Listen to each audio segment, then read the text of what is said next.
Hello everyone, welcome to the Om Namah Shivaya education app. आज मैं आप लोगों के साथ अप्लाइड जोलॉजी की सीरीज़ का ही नेक्स्ट पार्ट लेके आई हूँ। एपिडेमियोलॉजी ऑफ डिसीजेस का नेक्स्ट पार्ट हमने ऊपर वाले पार्ट में, इससे पिछले पार्ट में मेजर्स के बारे में पढ़ा था, जिसमें हमने दो टर्म्स डिस्कस की थी, इंसिडेंस एंड प्रेवलेंस। आज हमने टाइप्स ऑफ एपिडेमियोलॉजी को डिस्कस करना है।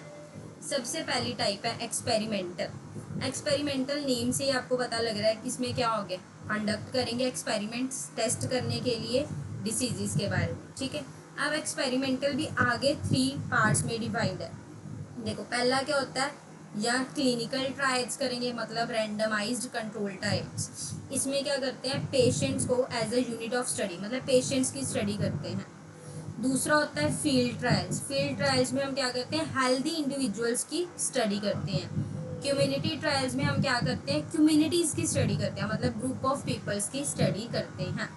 एक्सपेरिमेंटल करेंगे, एक्सपेरिमेंटल में बेसिकली हमने क्या करना है, एक्सपेरिमेंट कंडक्ट करने हैं। ये 3 बेसिस पे है, क्लिनिकल जिसको हम रेंडमाइज्ड कंट्रोल बोलते हैं, then field and then community. Clinical में आपके क्या आएंगे, पेशेंट्स की स्टडी करनी है, मतलब जिनको डिसीजेज हुई हैं। फील्ड में हमने हेल्दी इंडिविजुअल की स्टडी करनी है, और कम्युनिटी में हमने एज अ ग्रुप डिस्कशन या स्टडीज करनी है। एक तो हो गया आपका एक्सपेरिमेंट। अब दूसरी स्टडी क्या होती है, ऑब्जर्वेशनल। क्या होती है, observational. Observational study aims to compare the frequency. Observation मतलब हमने कुछ एक्सपेरिमेंट नहीं करना, ऑब्जर्व करना है कि पहले क्या था अब क्या है। दैट मीन्स दिस स्टडी ने क्या करना है, कंपेयर करना है किसके बीच में, frequency of outcome in groups और इंडिविजुअल्स विद और without the exposure of interest. मतलब कि हेल्दी भी ले सकते हैं, विदाउट हेल्दी मतलब इल वाले भी ले सकते हैं, उनके बीच में कंपैरिजन देखना है, फ्रीक्वेंसी देखनी है कि कैसे डिसीज बढ़ रही है, कैसे कम हो रही है। उसकी स्टडी को हम क्या बोलते हैं, ऑब्जर्वेशनल। क्लियर। उसके अलावा नेक्स्ट है डिस्क्रिप्टिव। डिस्क्रिप्टिव में क्या होता है, पूरी डिस्ट्रीब्यूशन डिसीज की, टाइम कौन से टाइम में हुई है, कितनी देर के लिए हुई है, कौन सी प्लेस पे हुई है, कैसे कैसे पर्सन्स को इफेक्ट कर रही है, उस पूरी डिस्क्रिप्शन को ही हम क्या बोलते हैं, डिस्क्रिप्टिव एपिडेमियोलॉजी। ठीक है। Next is analytical. एनालिटिकल किसके ऊपर फोकस करती है, कॉजेज के ऊपर। किसके ऊपर फोकस करती है, कॉजेज और एसोसिएशन ऑफ डिसीज। इसमें हम कुछ स्टडीज पढ़ते हैं, मतलब इन शॉर्ट में आपको बता दूं समराइज करके जो हमने पढ़ा। 2 तरह की देखते हैं हम, एक होती है ऑब्जर्वेशनल, एक होती है एक्सपेरिमेंटल। एक्सपेरिमेंटल का दूसरा नाम होता है इंटरवेंशनल, और ऑब्जर्वेशन का दूसरा नाम होता है नॉन एक्सपेरिमेंटल। हमने एक्सपेरिमेंटल में 3 पढ़े थे, 3 को भी आगे 2 कैटेगराइज किया हुआ है, एक रैंडमाइज्ड और एक नॉन रैंडमाइज्ड।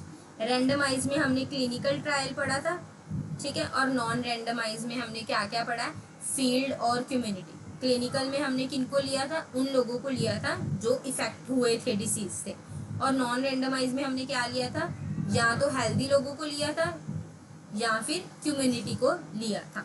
ठीक है, ये तो आ गया एक्सपेरिमेंटल का। अब आ जाओ ऑब्जर्वेशन का। ऑब्जर्वेशन में हमने 2 चीजें पढ़नी होती हैं, एक होता है पॉपुलेशन बेस, मतलब पूरी पॉपुलेशन में चेक करना, और दूसरा इंडिविजुअल, एक एक के बारे में चेक करना, एक एक इंडिविजुअल के ऊपर ऑब्जर्वेशन करना।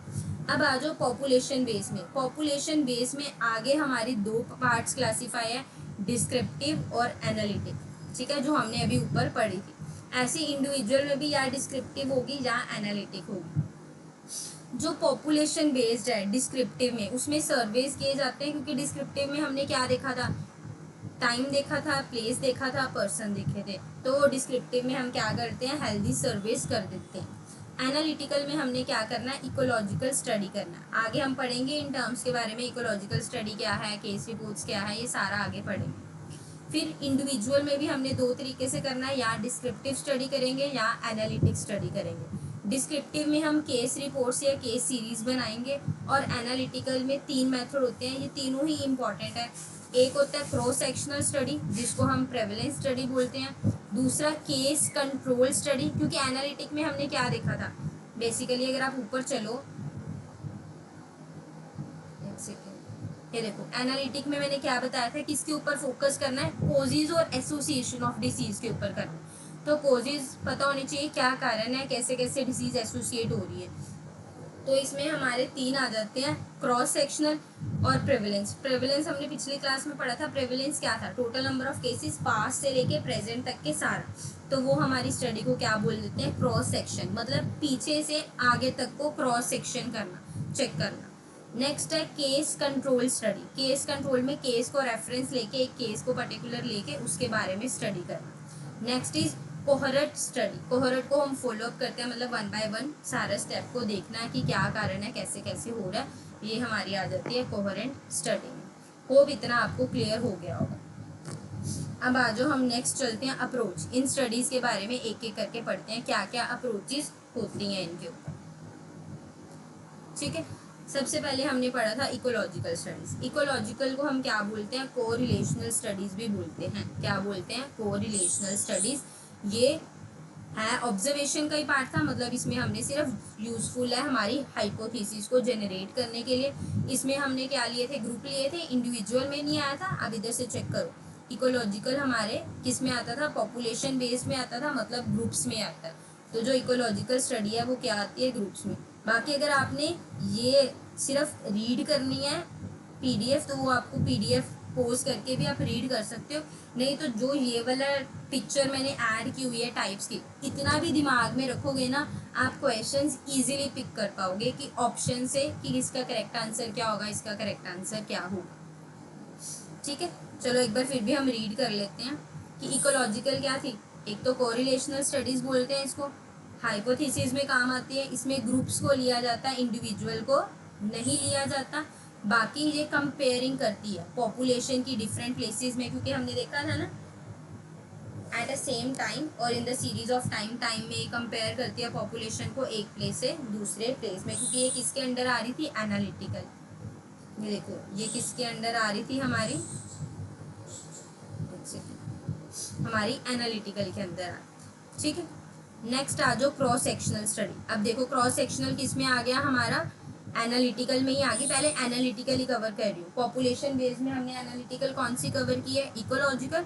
अब हम करेंगे क्रॉस सेक्शनल, केस कंट्रोल और कोहरेंट। सबसे पहले आ जाओ क्रॉस सेक्शनल। क्रॉस सेक्शनल क्या है, एनालाइज करना डाटा को at a single point in time to identify prevalence और फैक्टर्स, मतलब उस पर्टिकुलर टाइम में कि इसके क्या पास्ट फीचर्स रहे हैं, सारे फैक्टर्स को डिटेल स्टडी करना। क्योंकि हमने देखा ना क्रॉस सेक्शनल क्या है, प्रेवलेंस, मतलब शुरू से लेके एंड तक। ये इंडिविजुअल में आती है, मतलब एक एक पर्सन के बारे में हमने देखना है इसको। ठीक है, the measurement of exposure and the effect are made at a same time in cross section, मतलब क्रॉस सेक्शन में मेजरमेंट और इफेक्ट दोनों को इकट्ठे ही ट्रीट किया जाता है।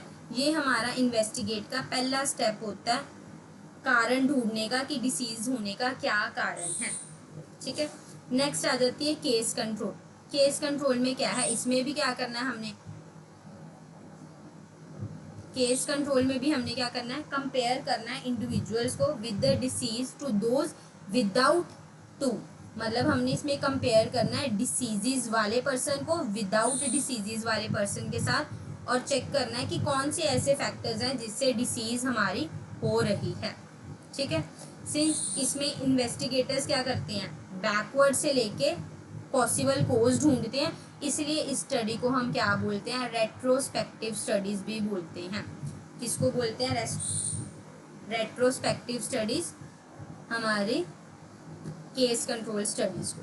ठीक है, बाकी बच्चे कंफ्यूज हो जाते हैं इन दो टर्म्स में, प्रोस्पेक्टिव और रेट्रोस्पेक्टिव, दोनों के डिफाइन देख लो। They are also use to define the timing of data collection in relevance to the current date, मतलब डाटा का पूरा देखना पास से लेके अब तक का सारा कि क्या है सिस्टम, क्या नहीं है। पर जो केस कंट्रोल है वो कैसा है, प्रोस्पेक्टिव वन कब होगा, when data collection continues with the passage of time, जब पैसेज ऑफ टाइम के साथ, मतलब जैसे अब है, जो अब चल रहा है उस डाटा में क्या चेंजेस आ रही हैं वो देखना। और रेट्रोस्पेक्टिव कब होगा, जब डाटा पास्ट के साथ डील करता है। हमने देखा था ना, हमने क्या करना है, बैकवर्ड से लेके पॉसिबल कोज तक जाना, वो स्टडीज है हमारी सारी रेट्रोस्पेक्टिव स्टडीज। ठीक है, प्रोस्पेक्टिव स्टडीज क्या होती हैं, जब हम डाटा को जो हमने कलेक्शन किया है with the passage of time वैसे ही कलेक्शन करते रहे तो हमारा वो क्या बन जाता है, प्रोस्पेक्टिव वन हो जाता है। बेसिकली आपने यही याद रखना है, केस कंट्रोल में कंपेयर करना है फैक्टर्स को विदाउट डिसीज वाले विद डिसीज वालों के साथ, ठीक है। नेक्स्ट आ जाओ कोहेरेंट स्टडीज, जिसको हम फॉलो अप स्टडीज भी बोल देते हैं या इंसिडेंट्स भी बोल देते हैं। अब ये लिखने का ही क्या मतलब है, आपने ये याद रखना है। देखो क्रॉस सेक्शनल हमारी प्रेवलेंस में आ जाती है और कोहेरेंट फॉलो अप स्टडी हमारी किस में आ जाती है, इंसिडेंस में आ जाती है। तो आपको ये दोनों चीज़ें पता होनी चाहिए कि इंसिडेंस वाली के अंदर कौन आता है और प्रेवलेंस वाली के अंदर कौन सी स्टडी आती है, ठीक है। अब आ जाओ, follow a group of people over time to see who develops the disease and identify the risk. इसमें भी हमने क्या करना है, डिसीजेज देखना और आइडेंटिफाई करना है रिस्क फैक्टर्स में। इसमें जो एग्जाम्पल मानी गई है वो मानी गई है फ्रैंकहिंगम स्टडी मानी गई है। ये आपको पता है ना, हार्ट के ऊपर थी, हमने लास्ट क्लास में पढ़ी थी। To establish rate and risk factors for the various heart disease, various heart disease के लिए इसके ऊपर कोहेरेंट स्टडी की गई थी। अराउंड 5000 इंडिविजुअल जो रह रहे थे अर्ली 1950s में, उसके उनके ऊपर स्टडी की गई थी, ठीक है। नेक्स्ट आपकी आ जाती है इंटरवेंशन स्टडीज। इंटरवेंशन स्टडीज में देखो क्या है, they may be focus on the preventive measures, मतलब इंटरवेन करना, मतलब उसके प्रिवेंशंस को देखना। तो ये किस पे फोकस करता है, बेसिकली प्रिवेंटिव मेजर्स के ऊपर। Those who are at the risk of the outcome, मतलब उनके ऊपर जो बहुत ज़्यादा रिस्क पे हैं उनके ऊपर ये देखता है। अब इसमें करते हैं क्या, एग्जांपल देख लेते हैं इसकी। Insecticide treated mosquito nets against malaria, कि मलेरिया के लिए हम क्या लगा, अगेंस्ट के लिए हम क्या कर देते हैं, मॉस्किटो नेट्स यूज़ कर लेते हैं, जिससे चांसेस कम हो जाते हैं। Within the interventional study there is a study called plausibility study which evaluate the effectiveness of inventions by comparing with geographical, historical and opportunistic control groups with no randomization. मतलब इस study में हम एक और study करते हैं जिसको हम क्या बोलते हैं, प्लॉसिबिलिटी स्टडी। इसमें हम क्या करते हैं, कंपेयर करते हैं ग्रुप्स का, कैसे कैसे ग्रुप्स को इफेक्ट हो रहा है, ठीक है, कैसे कैसे हम उनको प्रिवेंट कर सकते हैं। फिर हमने ऊपर एक केस रिपोर्ट पढ़ी थी। केस रिपोर्ट हमारी डिस्क्रिप्टिव के अंदर आ जाता है। इसमें क्या होती है, डिटेल रिपोर्ट होती है, क्योंकि डिस्क्रिप्टिव है मतलब डिटेल रिपोर्ट देनी फिजिशियन की of unusual disease in a single person, कि कैसे सिंगल पर्सन में कौन सी डिसीज ऐसी आ गई है जिसकी वजह से उसको प्रॉब्लम, उसके फिजिक में उसके प्रॉब्लम आ रही है। द पॉपुलेशन इज अननोन, इसमें हम किसी को भी डील कर सकते हैं, ऐसे सिलेक्ट नहीं कर सकते। We select patient for the case report, हम पेशेंट सिलेक्ट करते हैं केस रिपोर्ट के लिए, मतलब एक ही इंडिविजुअल सिलेक्ट करते हैं। और पेशेंट्स सिलेक्ट करते हैं हम किसके लिए, केस सीरीज के लिए। हमने दो चीज़ें पढ़ी थी ना डिस्क्रिप्टिव में, तो केस रिपोर्ट के लिए हम सिंगल पेशेंट यूज़ करते हैं और पेशेंट्स यूज़ करते हैं हम केस सीरीज के लिए। होप आपको ये क्लियर हो गया होगा। अब ये मैंने आपको थोड़ा सा इंटरवेंशन बताया, मतलब हमने कैसे प्रिवेंशन करना। एक तो होता है हमने प्रिवेंशन करनी है या नहीं, अगर यस आ जाता है तो हम एक्सपेरिमेंटल मेथड से करते हैं, क्योंकि हमने कह दिया ना कि हाँ हमने इसके ऊपर चेक करना है, इसको रोकना है, इसके ऊपर प्रिवेंटिव मेजर्स लेके आने हैं। दैट मीन्स हम एक्सपेरिमेंट करेंगे। अब एक्सपेरिमेंट में भी हमने देखे थे एक रैंडमाइजेशन होते हैं, एक नॉन रैंडमाइजेशन है। तो हम देखते हैं कि रैंडम वाले करने हैं या नॉन रैंडम वाले। अगर रैंडम वाले करते हैं तो इसमें हमारे क्लिनिकल आ जाते हैं, अगर नॉन रैंडम वाले करेंगे तो इसमें हमारे फील्ड वाले और कम्युनिटी वाले आ जाएंगे। पर अगर आ जाए इंटरवेंशन में नो, तो मतलब हम सिर्फ ऑब्जर्व करेंगे, एक्सपेरिमेंट नहीं करेंगे। ऑब्जर्व में हमने दो चीज़ें पढ़ी थी, या एनालिटिकल मेथड होता है या डिस्क्रिप्टिव। डिस्क्रिप्टिव में हमने क्या देखा था, केस रिपोर्ट या केस सीरीज। रिपोर्ट के लिए हम सिंगल पर्सन की बात करते थे, पेशेंट की, और सीरीज में हम क्या करते थे, पेशेंट्स की बात करते थे, मतलब पर्सन्स की बात करते थे। एनालिटिकल में हम क्या करते थे, या केस कंट्रोल करते थे, या कोहेरेंट करते थे, या क्रॉस सेक्शनल करते थे। अब आपका जो होमवर्क क्वेश्चन है इसमें जो बनता है वो आपने ये बताना है, इन तीनों में से केस कंट्रोल, कोहेरेंट और क्रॉस सेक्शन में कौन सा इंसिडेंस स्टडीज़ के अंदर आता है, मतलब किसका दूसरा नाम इंसिडेंस स्टडीज़ है और किसका दूसरा नाम प्रेवलेंस स्टडीज़ है। इससे क्या होगा, आपकी नॉलेज, आपको पता लगेगा हाँ आपको ये कितना समझ आ गया है, ठीक है। होप आपको इतना क्लियर हो गया हो।